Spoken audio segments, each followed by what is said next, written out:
Mumbai Tak brought to you by Badekar group.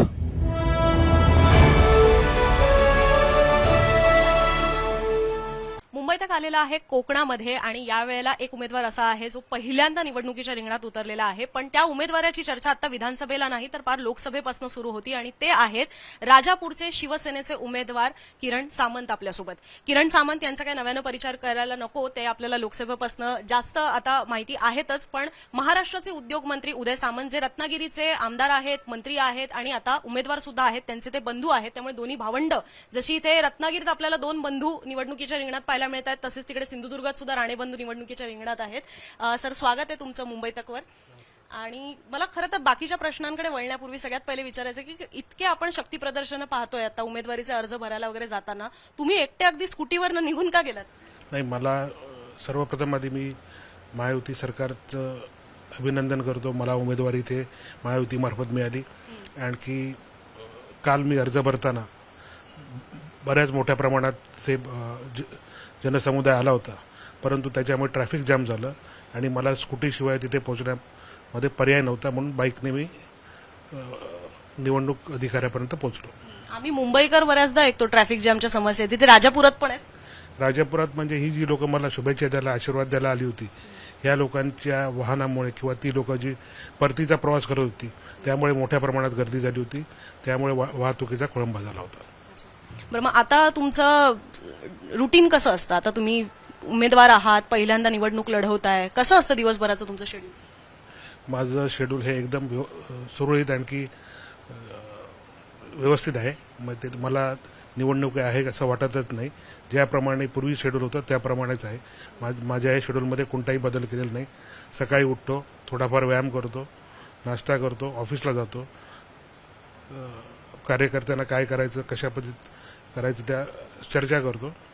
अशा पद्धतीचं routine मतदारांपर्यंत जास्तीत जास्त पोहोचण्याचा प्रयत्न करतो। बरं, मी मगाशी जसं सुरुवातीला म्हणाले की तुमची चर्चा ही लोकसभेला जास्त होती, तुम्ही इथनं लढण्यासाठी इच्छुक होतात, काय त्यावेळेला झालेलं होतं, का नाही शक्य झालं तुम्हाला उमेदवारी मिळणं? त्यावेळी वरिष्ठांनी माझ्यासाठी प्रयत्न केले, परंतु त्यावेळी मीच निर्णय घेतला की एकच दिवस शिल्लक होता आणि आपण योग्य वेळी थांबलेलं बरं, म्हणून मी तो निर्णय घेतला। पण म्हणजे शिंदे प्रयत्न करत होते तुमच्या उमेदवारीसाठी? महायुतीचे सर्व वरिष्ठ नेते प्रयत्न करत होते, पण मग का नाही शक्य झालं? रत्नागिरी सिंधुदुर्गची सीट शिवसेनेची भाजपकडे गेली, ही एक मागणी पूर्ण करणं शक्य होत नव्हतं? माननीय राणेसाहेब हे सिनियर आहेत, ते माजी मुख्यमंत्री राहिलेले होते, त्याचप्रमाणे केंद्रीय मंत्री होते, त्यामुळे प्रोटोकॉलच्या दृष्टिकोनातून सुद्धा मी त्यापूर्वी सुद्धा 10 दिवस पूर्वी माघार घेतली होती आणि शेवटच्या दिवशी मी मुद्दा म्हणून माघार घेतली। पण चर्चा तर अशी सुद्धा सुरू होते की तुम्ही उद्धव ठाकरेंच्या शिवसेनेत जाल। चर्चा काही असतात, काय आता उद्या सुद्धा दुसरी चर्चा काही येऊ शकते? नाही, ती काही नव्हती, कारण तुमच्या अनेक तुमचे स्टेटस तसे व्हायरल होत होते की तुम्ही मशाल चिन्ह ठेवलं होतं। नाही, मी मशाल चिन्ह जरूर ठेवलं होतं, पण मी भेटलेल्याचा पुरावा द्या मला। नाही, मी असं नाही म्हटलंय तुम्ही भेटलेला आहात, पण ते मशाल चिन्ह हे आता शेवटी शिवसेना उद्धव बाळासाहेब ठाकरे पक्षासोबत आहे। ते जरूर केलं होतं मी, त्याला काही कारण होती, त्याच्यामुळे मी केलं होतं, पण मी कोणालाही भेटलेलो नाही की कोणाशी फोनवर सुद्धा चर्चा केलेली। त्यांनी तुम्हाला अप्रोच केलं? बिलकुल नाही। पण मग तुम्ही मशाल चिन्ह का ठेवलं होतं? म्हणजे जर तुम्ही कोणाला भेटलातच नव्हतात तर मशाल चिन्ह अचानक कसं? मला काही गोष्टी पटलेल्या नव्हत्या, त्याच्यामुळे मी ठेवलं होतं। जसं की? नाही, ते कॉन्फिडेन्शियल आहे। अच्छा, पण तरी मशाल चिन्ह तर ठेवल्यानंतर तरी तुम्हाला किमान कोणी विचारलं? नाही विचारलं। युबीटीकडनं अप्रोचच नाही झालं? नाही, मग तुम्हाला उद्धव ठाकरेंच्या शिवसेनेत जायचं होतं त्यावेळेला? बिलकुल नाही। मग आता विधानसभेला तुम्ही तसे प्रयत्न करत होता? नाही, मग तरी सुद्धा ही उमेदवारी इतक्या सहजासहजी मिळून गेली तुम्हाला? बिलकुल। इतक्या सहजासहजी? हो, म्हणजे कोणी प्रयत्न केले? तुम्ही स्वतःच प्रयत्न केले? उदय सामंतांनी शब्द टाकला की शिंदेनीच आग्रह धरला? नाही, यावेळी मेरिटवरतीच सर्व तिकीटं दिली गेली, त्याच्यामुळे मेरिटवरतीच मला हे तिकीट मिळालं। कुठलं मेरिट? निवडून येण्याचं काही सर्वे झाले होते इथे? असते, मला माहित नाही, पण मग पण मला मी कॉन्फिडंट होतो मला तिकीट मिळणार। पण मग शिंदेनी तुमची निवड कशी केली? म्हणजे कसं ठरवलं की राजापूरमधनं राजन साळवींच्या विरोधात आपण किरण सामंतांना उतरवायचं? शिंदे साहेब हे फार मोठे त्यांचं नेते आहेत, त्यांना सगळ्या गोष्टीची कल्पना आहे, त्यामुळे त्यांनी ते योग्य निर्णय घेतला। शिंदे साहेब असतील, देवेंद्रजी असतील, अजित पवार साहेब असतील। पण मग राजापूरच्या जागेवर खरं तर भाजप सुद्धा दावा करत होते। आमच्याकडे नितेश राणे येऊन गेले होते मुंबई तकच्या चावडीवर, आणि त्यांनी सुद्धा म्हटलेलं होतं की राजापूर आणि गुहागर तर जागा आम्ही आमच्याकडे घेणार। नाही, मला काय माहित नाही, बघितलं नाही आपल्या चॅनलवर। अच्छा, नाही, त्यांनी दावा तर केलेला आहे, म्हणजे तुम्ही कदाचित पाहिलं नसेल, पण त्यांनी हे म्हटलेलं आहे. सो तुमच्यापर्यंत पण त्या गोष्टी आलेल्याच असतील ना, की ज्या जागेवर तुम्ही लढण्यास इच्छुक आहात किंवा तुम्ही लढणार आहात त्या जागेवर भाजप ऑलरेडी दावा करत होतं. नाही, मला माहिती नाही. आणखी तुम्हाला मगाशी पण बोललो की मेरिटवरतीच सगळी यावीची तिकीट वाटप झालेलं आहे, त्याप्रमाणे मला हे तिकीट मिळालं. तुम्हाला कधी कळलं की तुम्हाला इकडनं राजापूरमधनं लढायचंय, की डायरेक्ट यादी आली तेव्हाच कळलं? यादी आली त्याच वेळी कळलं. आधी सांगितलं नाही? भावाने पण नाही सांगितलं? नाही. भावानेही नाही सांगितलं? नाही. मग पहिली काय रिॲक्शन होते जेव्हा कळलं की अरे आपल्याला मिळते आता संधी? मला खात्री असं होती, त्याच्यामुळे तसं काय फार मोठं अशी मोठी रिएक्शन नव्हती माझी. अच्छा, खात्री होती. मग कशी खात्री होती?